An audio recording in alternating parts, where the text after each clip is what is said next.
Dear students, very good morning. You welcome again in this class. BA part first की इस class में हमने पिछली बार डेमोक्रेसी का अध्ययन शुरू किया था।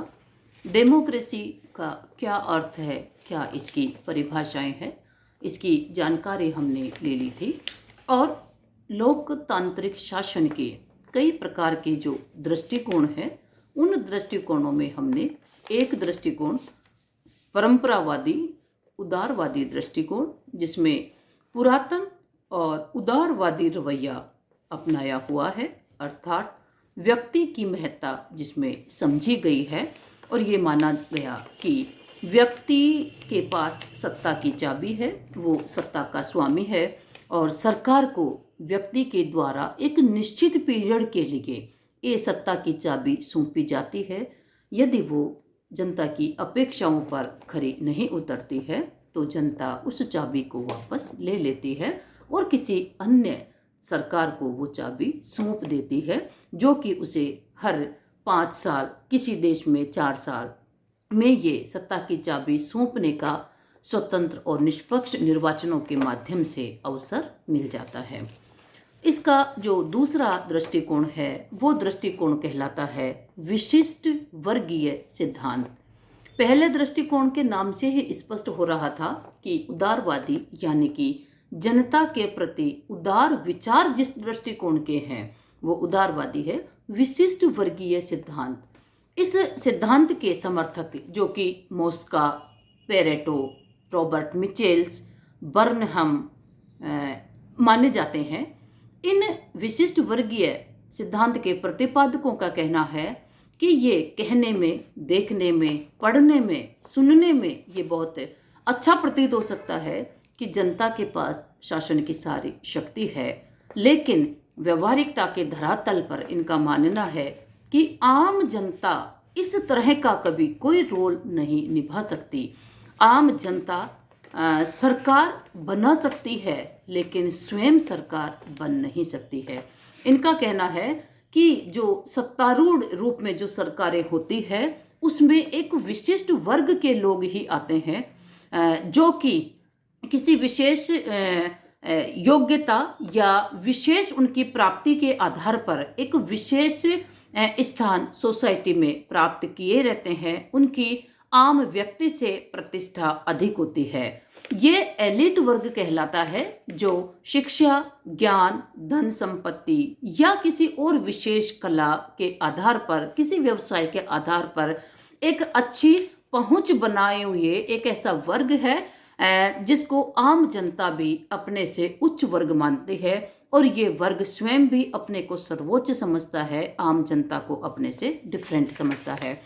तो ऐसे दृष्टिकोण के प्रतिपादकों का कहना है कि आम जनता किंग मेकर हो सकती है लेकिन वो स्वयं कभी किंग नहीं बन सकती। और वास्तविकता है एक गरीब व्यक्ति, उसके मस्तिष्क में बहुत अच्छे विचार हो सकते हैं, उसके पास ज्ञान की शक्ति है, लेकिन उस ज्ञान की शक्ति के आधार पर वो निर्वाचन जीत कर नहीं आ सकता क्योंकि उसे बहुत सारे धन बल की आवश्यकता है, जिसके अभाव में वो कभी कल्पना भी नहीं कर पाएगा कि मुझे अमुक तरीके से सरकार में चुनाव जीतकर जाना है। वो आम व्यक्ति केवल जो सत्ता में आने वाले एलिट वर्ग है उनके लिए प्रचार प्रसार कर सकता है, उनके लिए नारेबाजी कर सकता है, उनके लिए राइट टू वोट का उपयोग करके उन्हें निर्वाचित कर सकता है। इस सिद्धांत की मुख्य मान्यताएं जो है, सरकार जनता के लिए हो सकती है लेकिन जनता द्वारा कभी नहीं।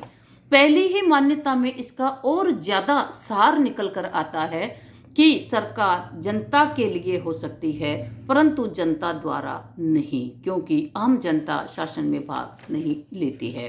हाँ, सरकार जो चुनी गई है यदि उसकी नियत या उसकी रुचि सकारात्मक है तो वो जनता के लिए हो सकती है, जनहितों के अकॉर्डिंग वो कार्य कर सकती है। इसी तरह जनता चुनाव द्वारा विशिष्ट वर्ग में से, विभिन्न विशिष्ट वर्गों में से एक विशिष्ट वर्ग को चुनती है, क्योंकि जब आम जनता चुनाव के मैदान में ही उतरने की कैपेसिटी नहीं रख सकती है, तो जनता के सामने विकल्प है कि जो विभिन्न विशिष्ट वर्ग हैं पार्टी के आधार पर या अन्य किसी आधार पर जो चुनाव मैदान में है, जनता उनमें से किसी एक वर्ग को चुन लेती है। तो जो चुनाव है वो आम जनता में से नहीं अपितु विशिष्ट वर्गों में से एक विशिष्ट वर्ग को चुनने का है। तीसरी इसकी जो मान्यता है, विशिष्ट वर्ग के बिना लोकतंत्र भीड़ तंत्र में बदल जाएगा। ये माना जाता है। इन विचारकों का समर्थकों का कहना है कि यदि एक एलिट वर्ग सत्ता में नहीं होगा तो आम जनता में कई बार ऐसी योग्यता नहीं हो सकती और सारी जनता यदि इसमें सम्मिलित हो तो वो एक भीड़ तंत्र में ही बदल जाता है। इस भीड़ तंत्र में से हमें एक छोटे वर्ग को ढूंढा जाता है जो कि शिक्षा की योग्यता में भी अन्य से आगे होता है और अन्य योग्यताएं भी उसके अंतर्गत होती है, इसीलिए वो समाज का एलिट या अभिजन वर्ग कहलाता है।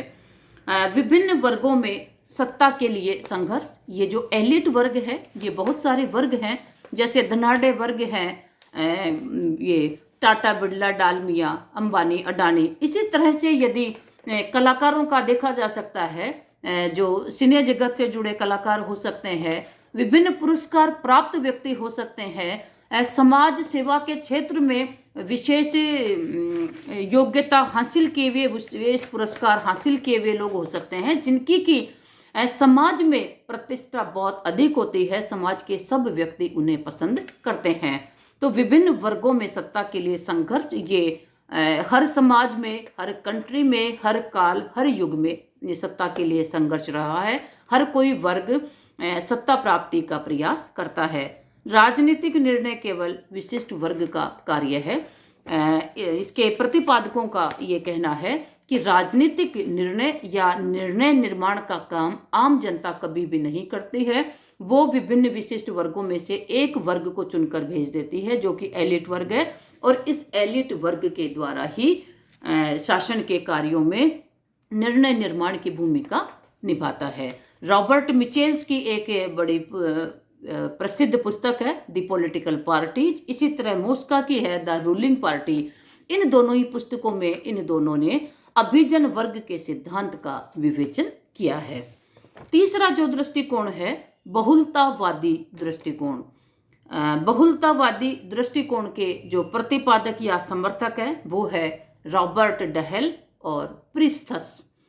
इन विचारकों का मानना है कि जो हम परंपरावादी उदारवादी दृष्टिकोण में ये कह रहे थे कि शक्ति जनता के पास या व्यक्ति के पास निहित है, व्यक्ति विवेकशील है।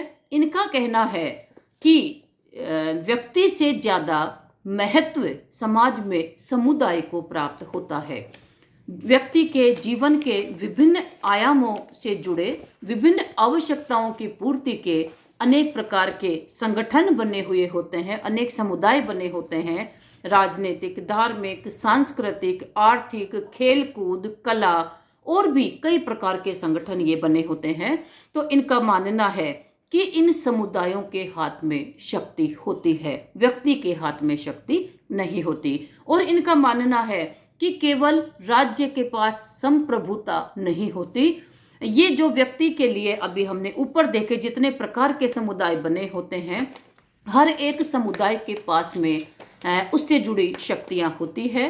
तो शक्ति का एक राज्य में केंद्रीकरण नहीं हो सकता, बल्कि शक्ति अनेक इनमें समुदायों में, अनेक समूहों में बंटी हुई रहती है। इसकी जो मेन मान्यताएं हैं वो इस प्रकार है। लोकतंत्र का आधार व्यक्ति नहीं बल्कि संगठन है, क्योंकि व्यक्ति ने अपने विशेष हितों की पूर्ति के लिए अनेक संगठनों का निर्माण कर लिया है। राज्य ही व्यक्ति के हितों की पूर्ति नहीं करता, राज्य के अलावा भी अन्य बहुत सारे संगठन हैं। धार्मिक आवश्यकताओं की पूर्ति व्यक्ति के धार्मिक संगठन करते हैं। इसी तरह श्रमिकों के जो कार्य से जुड़े संगठन ही उसकी आवश्यकताओं को समझ सकते हैं, उससे संबंधित कानून निर्माण में मदद कर सकते हैं। तो शक्ति जो है व्यक्ति में नहीं अपितु समुदायों में अर्थात संगठनों में निहित रहती है। दूसरा, शासन शक्ति केवल राज्य के पास नहीं होती बल्कि विभिन्न समुदायों में, जैसा भी अभी हमने देखा कि व्यक्ति के लिए सभी समुदायों का उतना ही बड़ा रोल है जितना कि राज्य का। तो राज्य केवल मात्र समुदाय नहीं है, राज्य विभिन्न समुदायों में एक सर्वोच्च समुदाय हो सकता है, लेकिन एकमात्र समुदाय नहीं है। तो राज्य के समान अन्य बहुत सारे समुदाय हैं और सभी के पास संप्रभुता यानी कि शक्ति उनमें निहित रहती है। अन्य विशेषता है शासन की शक्ति सीमित व नियंत्रित। इसके प्रतिपादक ये मानते हैं कि शासन शक्ति केवल एक जगह केंद्रित नहीं होती। इसके कई सारे उदाहरण हैं, विभिन्न समूह समुदाय हैं। इसके अलावा भी सरकार में 3 अंग होते हैं, एक कानून बनाने वाला, एक कानून लागू करने वाला और एक निर्णय करने वाला। तो व्यवस्थापिका, कार्यपालिका, न्यायपालिका, ये भी अलग अलग समूह और संगठन है। इनमें सभी में ये संप्रभुता शक्ति निहित होती है। इसी तरह से केंद्र और राज्य सरकारों के रूप में अलग अलग सरकारें हैं, इनमें भी शक्ति का बंटवारा किसी न किसी रूप में होता है। तो शक्ति केवल राज्य के पास नहीं होती, शासन की शक्ति नियंत्रित और सीमित होती है, क्योंकि वो अनेक अंगों में अनेक प्रकार से उसका विभाजन किया हुआ होता है। अगली जो इनकी मान्यता है, व्यावसायिक प्रतिनिधित्व जन प्रतिनिधि नियुक्ति का आधार। ये मानते हैं कि व्यक्ति अपने व्यवसाय के अनुसार जो संगठन बनाता है, वो संगठन व्यक्ति के हितों को ज़्यादा अच्छी तरह से समझ सकते हैं। तो जो ये निर्वाचन है, जो 4 या 5 साल में हर देश में अलग अलग समय में चुनावों का एक कार्यकाल अवधि निर्धारित की हुई है, ये चुनाव व्यावसायिक आधार पर होने चाहिए। जैसे शिक्षकों का जो समुदाय बना हुआ है, शिक्षक अपने प्रतिनिधि शिक्षकों में से चुने, श्रमिक अपने प्रतिनिधि श्रमिकों में से चुने।